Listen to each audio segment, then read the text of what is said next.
балалар, отыра қойыңыздар. Сыныпта барлық оқушы түгел ма? Иә. Жарайсыздар, рахмет. Бүгін нешесі? Қазанның 15-і. Дәптерді ашып, оқулықты ашып, дәптерге бүгінгі күнді жазамыз. 15-ші қазан. Жазамайдар. Бүгінгі біздің жаңа сабағымыз балалар. Болашақ энергиясы. Балалар, бүгінгі біздің жаңа сабағымыз бойынша болашақ энергиясы деген тақырыпты оқулықтан 58-ші бетті ашамызда. Оқулықтағы жаңа сөздер деген жаңа сөздерді тез-тез сөздік дәптерге жазып аламыз. Жарай ма? Тездетеміз, 2 минут уақыт беремін. Ал балалар, жаңа сөздер дәптерге жаздық па? Енді дәстүрлі емес деген жаңа сөзіміз орысша қалай аударылады екен? Дәстүрлі емес, айта ғой. Жақсы, дұрыс. Ал кездейсоқ. Кездейсоқ, Карина. Орнымыздан тұрамыз. Қалай? Случайный. Случайный. Дальше. Қатер. Қатер, Райбек. Опасность. Опасность, жарайсың. Жаңашыл. Женя. Ау? Новатор. Отырау, жарайсың. Шамамен. Дарья. Приблизительно. Приблизительный, молодец. Күтілуде. Күтілуде. Аян. Ожидается. Ожидается, отырау. Сараптама. Сараптама. Айша. Экспертиза. Экспертиза, отырау. Тарату. Тарату, Женя. Распространитель. Отырау, молодец. Бәсеке. София. Конкуренция. Орнымыздан тұрамыз. Конкуренция, отырау. Жарайсыздар. Сіздер барлықтарыңыз дәптерлеріңізге жаңа сөздер жазып алдық, иә? Енді бірінші тапсырмаға қарайықшы. 58-ші бетте бірінші тапсырмаға қараймыз, балалар. Сұрақтарға жауап бер дейді. Энергияны табиғи жолмен өндіру дегенді қалай түсінесің? Ал, как переводится этот вопрос? Бұл сұрақ қалай аударылады орысша? Энергияны табиғи жолмен өндіру дегенді қалай түсінесің дейді. Жалпы энергия дегеніміз не өзі? Энергия. Біз энергияны неден аламыз? Күннен. Неге біз күннен аламыз энергияны? Себебі бізге күн күш қуат береді, жылу береді, иә? Күн жарық болып, күн шығып тұрса, біздің даладағы өсімдіктеріміз өседі, құстарымызға жылы ауа болады, иә? Ал тағы жел не үшін қажет бізге? Жел. Бізге не үшін қажет жел? Жел это что? Ветер. Дұрыс айтасыңдар. Жел, например, балалар далада погода өзгергенде, изменить еткенде, егер далада жаңбыр жауса, бізде жел не істейді? Тез арада жаңбырдың суын, балшықты кептіреді, иә? Бізге жел сол үшін қажет болады екен. Енді екінші тапсырмаға қараймыз. Айтылым тапсырмасы. Балама энергия атты суреттер топтамасын қара дейді. Қалай ойлайсың? Онда қандай энергия түрлері өндіріледі? Олар адамзатқа не үшін қажет дейді. Енді мен сіздерге тақтаға суреттер ілемін. Суреттерге назар аударамыз. Барлығын әдемілеп ұстап қараймыз. Осы суреттерді сөйлетуіміз керек. Бұл суреттерде қандай ауа райы бейнеленген, қандай ауа райы сипатталады, бізге не үшін қажет бұл ауа райы? Сол сұрақтарға толық жауап береміз, жарай ма? Кім? Райбексің ба? Келе ол. Келе ол. Бірінші күн энергия. Күннен солнечный батарея не алып, бізге жел энергиясы, мынау заводтың энергиялары. Завод емес, бұл жерде су энергиясы. Су энергиясы. Ал бұл? Мынау тоже жел энергиясы. Ал бұл жерде бізде күн энергиясы жоқ болса да? Күн энергиясы бірінші суретте, иә? Екінші суретте жел энергиясы, үшінші суретте су энергиясы, ал төртінші бұл бұлтты күн, иә? Бұлтты күн. Енді бізге су энергиясының қандай пайдасы бар, балалар? Су энергиясының қандай пайдасы бар? Орнымыздан тұрамыз. Даусымыз қатты шығарып жауап береміз. Айтсай? Ол бізге су береді. Иә. Сосын?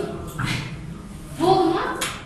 Егер балалар біздің көңіл күйіміз болмаса, біз суға таза ауада ұзақ уақыт қарап тұрса, біз шамалы кішкене болса да жеңілдейміз, иә. Мынандай көріністі көргеннен кейін сіздер сразу ойларыңыздың бәрі өзгермейді ма? Дұрыс па? Уже анау мысльдарыңыздың бәрі жақсы жаққа қарай өзгеріп, шамалы өзгерістер болады, иә. Сәлем, отыралық, рахмет. Келесі балалар, бізде біз еліктеу сөздер деген ережені өтеді екенбіз. Ал еліктеу сөздер дегенді кім қалай түсінеді? Ал айта қойыңдар. Еліктеу сөз дегеніміз не? Білеміз ба? Білмейміз ба? Еліктеу сөздер балдар әртүрлі дыбысқа, құбылысқа еліктеуден, олардың бейнесін елестетуден туындайды дейді. Ол еліктеу сөздер екіге бөлінеді. Еліктеуіш және бейнелеуіш. Еліктеуіш дегенді егер сыныпқа бір мұғалім, болмаса бір оқушы кіріп қалған жағдайда біз оған елеңдеп қараймыз. Егер біздің мына жерде қалам сауытымыз, болмаса қаламымыз жерге түсіп қалған жағдайда, оның дауысы шығады ғой, тырсылдар қалар, сол дыбыстарға жауап береді, сол дыбыстарды шығаратынды еліктеуіш деп айтамыз. Ал бейнелеуіш десек, например, бір нәрсені бейнелеп айтамыз. Біреу, например, жылтырақ киім киіп келсе, болмаса әдемі болып келсе, шашына прическасы өзгеріп келсе, шашын қысқартса, ол адамда изменение болып тұрады ғой, иә? Сол адамды бейнелейтін, болмаса затты бейнелейтін нәрселерді бейнелеуіш деп айтамыз. Ал еліктеуішке кім мысал айтылады? Мысал, еліктеуіш. Еліктеуіш сөзге мысал келтірейікші. Тарс. Тағы. Ал бейнелеуішке? Айтамыз. Қиса. Например, біреу бүйтіп қисалаудағы жүріп келе жатса, ол не болады? Ол бейнелеуіш болады, иә? Енді үшінші тапсырма балалар. Еліктеу сөздерді тауып айт дейді. Кім оқиды бірінші сөйлемді? Катя, даусымыз шығарып орнымыздан тұрып, тез бірінші сөйлемді оқимыз. Бұл Үшінші тапсырма, третье задание, первый приложение читай. Бұл бір кезде үйде жарық жалп етті дейді. Бұл жарық жалп етті деген бейнелеуіш. Дұрыс айтасыңдар. Не үшін бұны бейнелеуіш деп айтасыңдар? Себебі біздің жанып тұрған светіміз резко не істейді? Өшіп қалады, иә? Сол өшіп қалғанды біз бейнелеуіш деп айталамыз. Ал мен шыққанда есік тарс етті дейді. Бұл еліктеуіш. Таңертең сағат шыр етті. Еліктеуіш. Даладан мәшине гүр етті. Гүр етті деген еліктеуіш бола ма не? Жаңа сіздер оқыған 5-ші тапсырмадағы мәтін бойынша жұмыс жасаймыз.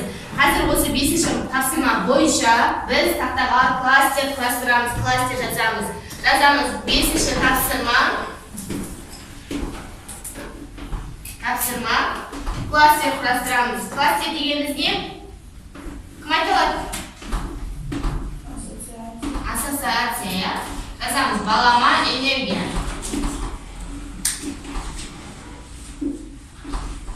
Балама энергия. Кел, Катя, келем.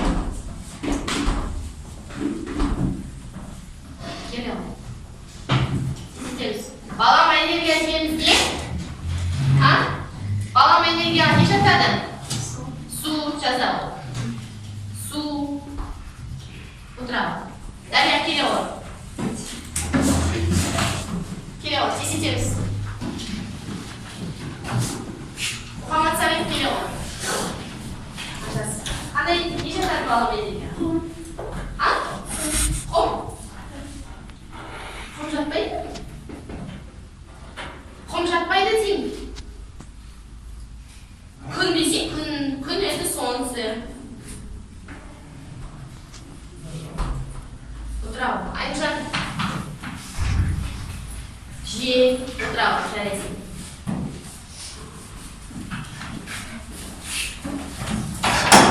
Отын. Күн, жел, су, отын. Тағы. Болды ма?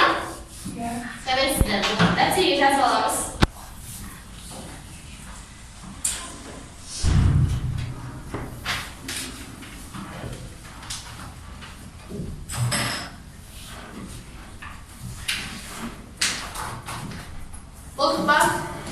Енді балалар былай 9-шы тапсырмада бинго ойынын ойнаймыз. Қазір бірінші қатар дәстүрлі деген сөзге тірек сөздерді тауып жазамыз. Ал екінші қатар дәстүрлі емес сөздерді тауып жазамыз.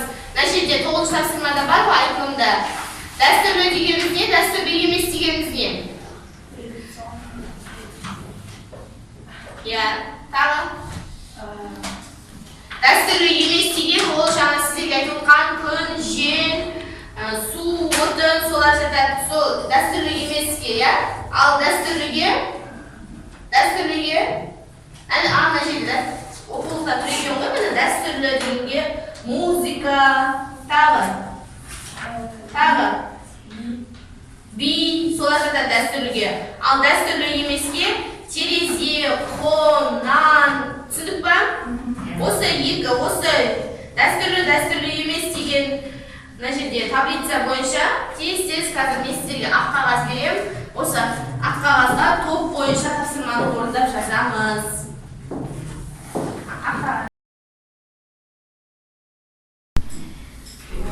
Ал бинго ойынын ойнап жатырмыз. Біз 9-шы тапсырма бойынша жұмыс жасап жатырмыз. Ал кім бірінші болды? Бинго! Ой, жарайсыздар, бірінші топ. Аян? Би айтыс достарған. Ол неге жатады? Би айтыс дастархан, ол дәстүрлі. Жарайсыздар, екінші топ. Біз дәстүрлі емес, иә? Дәстүрлі емес деп жазамыз. Және оны жатырмыз. Sabah telese göre yağ, su, tamam. Bu yedi koндитерlik unum. Teniz, kum, kağıt, ozon. Telediler, kitap. Adam.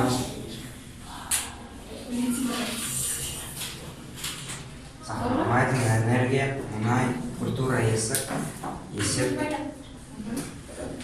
един.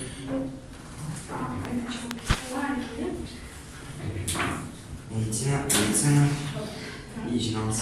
Отырамын, жарайсыздар. Рахмет балалар.